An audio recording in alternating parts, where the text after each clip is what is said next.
Bom dia, bom dia, bom dia.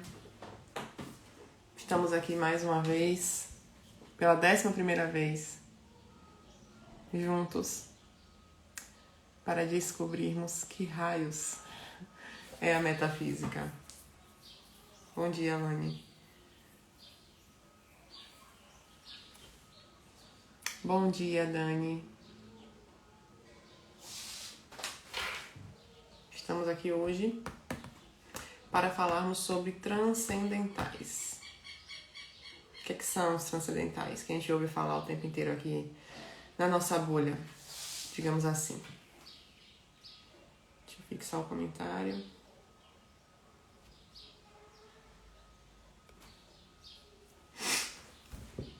Bom dia, Eunice.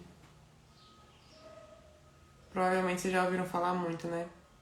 Em transcendentais, na beleza, na verdade, na bondade.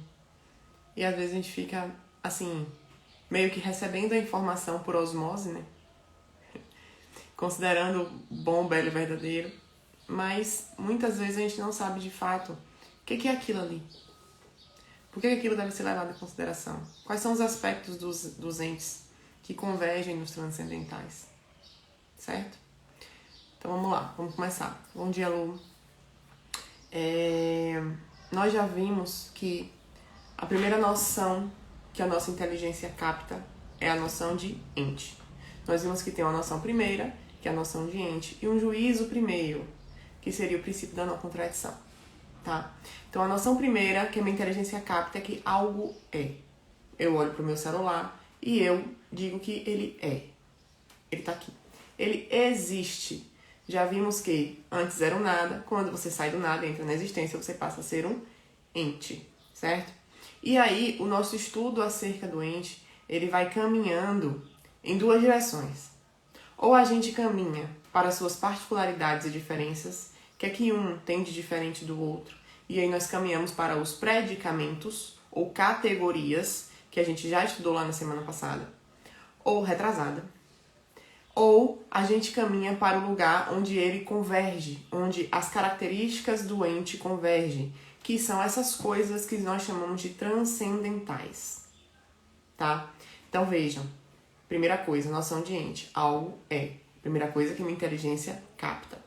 Na medida que eu vou estudando o ente e percebendo o ente com todas as suas características, ou eu vou para o lado onde elas divergem, através dos predicamentos, lembram lá, substância mais 9 acidentes, e aí os entes são diferentes nesses aspectos, ainda que sejam entes, ou eu caminho para o lado onde as características do ente convergem, que são aquelas características chamadas transcendentais, tá certo? Os transcendentais tem algumas eu ia falar categorias. Eu sempre quero falar categorias, mas eu tenho muito medo de vocês confundirem com categorias de predicamentos. Então, os transcendentais, existem alguns transcendentais, tá? Aqui nós vamos falar sobre unidade, verdade, bondade e beleza, tá? Para cada uma aula, pra gente falar sobre isso. Hoje eu quero falar com vocês sobre a unidade, tá? O ente é uno. Todo ente, Marina, todo ente. Em maior ou menor escala, mas todo ente é uno, tá certo? E o que é que essa unidade quer dizer? Quando eu digo que um ente é uno, eu não estou atribuindo para ele algumas características positivas, vamos dizer assim, olha, algo que é perceptível aos olhos, algo que salta, né, que a gente olha e diz tal coisa. Não é isso. O transcendental da unidade quer dizer que o ente não comporta divisão interna, tá?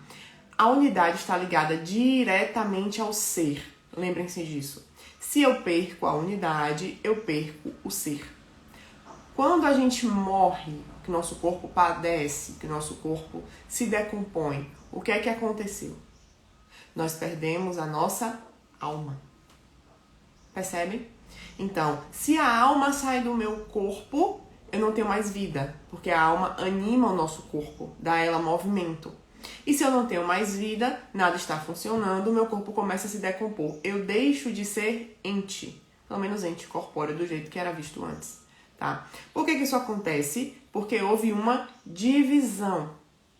Então, quando eu digo que o ente é uno, quer dizer que ele não comporta divisão interna, ele tem uma indivisão interna. E se algo ocorrer de modo a dividir esse ente, de modo a fazer com que haja alguma divisão interna, ele deixa de ser ente, tal como o nosso corpo quando perde a alma. Ou seja, há uma divisão, há uma cisão. A alma sai do corpo e aí nós deixamos de ser ente. Vocês se lembram, quando eu falei de ato-potência, que eu falei que existiam 3 categorias por excelência de relação de ato-potência pra gente, que seria, primeiro, a da substância corpórea, porque dentro da substância corpórea nós temos, no caso do homem, a matéria-prima, que é a matéria substancial, a matéria-prima, que é a matéria primeira, potência passiva, e nós temos a forma substancial, que no caso do homem é a alma, que é o ato primeiro. Matéria-prima mais forma substancial se juntam em forma substância corpórea, homem.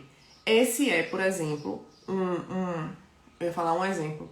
Esse é, por exemplo, um fato onde não pode haver divisão. Porque havendo divisão, se a matéria-prima sai da forma substancial, não temos mais ente. E aí o princípio da unidade é retirado, porque não é mais ente. O segundo exemplo que a gente deu foi de substância e acidente. Não existe substância sem acidente. Só Deus, que é puro, certo? Não existe substância sem acidente. Perdão. Não existe acidente sem substância. Não existe acidente sem substância, porque é próprio do acidente o ser em outro.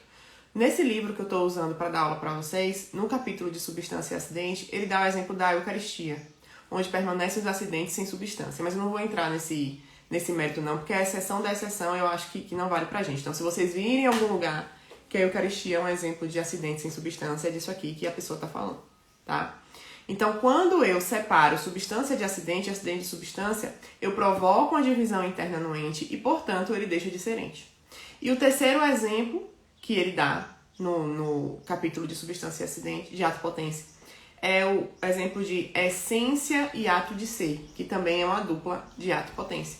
O ato de ser como ato, a perfeição própria do ente, e a essência como a potência, aquilo que vai se atualizando e dando corpo, né? Dando condições do próprio ato e se atualizando e tendendo para o fim a qual aquele ente foi feito, tá? Então, se eu tiro a essência do ato, eu também não tenho ente, porque eu firo o princípio da indivisão, o princípio da unidade, certo?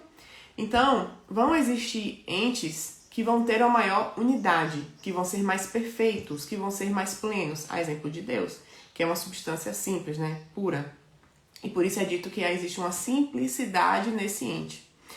E além disso, quanto mais aquele ente se propuser a atingir o seu fim, quanto mais as suas potências operativas estiverem unidas, e aqui nós também podemos falar de unidade, quanto mais essas potências operativas estiverem unidas em torno de um eixo para alcançar a determinada finalidade daquele ente, mas também nós podemos falar que ele é uno. Então, a unidade também tem muito a ver com perfeição. Tem essa nota de indivisão interior. Então, toda vez que um ente toda vez que eu sei que o ente existe, que eu estou vendo ele na minha frente acusando a existência, eu sei que existe ali, intrínseco, o princípio da unidade. Porque se uno ele não fosse, ele não poderia nem ser ente. Dei 3 exemplos para vocês. E também nós podemos falar de unidade com relação às potências operativas do ente juntas, ali na harmonia, tendendo e buscando aquela finalidade última do ente que vai fazer com que ele seja tanto mais perfeito, tá? E por fim, como já falamos aqui, o conhecimento metafísico é analógico. Então, se é analógico, existem graus de perfeição, existem graus dos verbos, né? Como a gente falou, tudo quanto tem um verbo. Então, eu entendo o meu verbo na medida que eu entendo um verbo maior do que eu, porque eu estou acoplado nesse verbo, tá? Então, se esse verbo maior do que eu, ele tem como característica da unidade a simplicidade, porque ele é aquilo ali e pronto, não tem acidente, não tem nada acoplado a ele, ele é puro. A unidade dos entes inferiores, a unidade das criaturas também existe, mas ela é menos perfeita, tá? Então, por ser menos perfeita, ela não recebe o nome de simplicidade, tal como a unidade do ser em ato puro. Ela recebe o nome de unidade de composição, certo? Porque existe um composto. Se você olha para mim, Marina, eu sou um composto. Lembra que a gente falou do sujeito subsistente? Lembra que a gente já falou que o composto, quando a gente fala de substâncias e acidentes que formam um composto, quando a gente conhece as coisas, que primeiro a gente bate o olho, existe uma confusão do composto, depois nossa inteligência vai dos acidentes à substância, e depois da substância aos acidentes, a gente consegue conhecer o composto. Embora seja um composto dividido, com muitas aspas, em partes, não quer dizer, ao fim e ao cabo, uma verdadeira divisão. Quer dizer que elas estão operando em conjunto em prol de uma mesma coisa, se estiver ordenado, claro, de uma coisa que leva a gente à felicidade e à perfeição, certo? Só que isso não quer dizer que é dividido, mas também existe um grau de perfeição menor do que dentro do ser em ato puro que tem a simplicidade. E por isso, essas partes que estão integrando a gente, embora não queiram dizer divisão, porque são todas coerentes, fazem com que nós sejamos enquadrados em uma outra vertente, que é a vertente da unidade de composição. Então, quando vocês virem esse nome, diz respeito ao transcendental da unidade, que nas criaturas se revela dessa forma. Tá certo? Então, a aula de hoje era sobre isso. Ela foi mais curtinha. E quarta, quinta e sexta, nós vamos falar sobre os 3 transcendentais mais conhecidos, entender o que são, como é que isso se aplica, que é a verdade, a bondade e a beleza.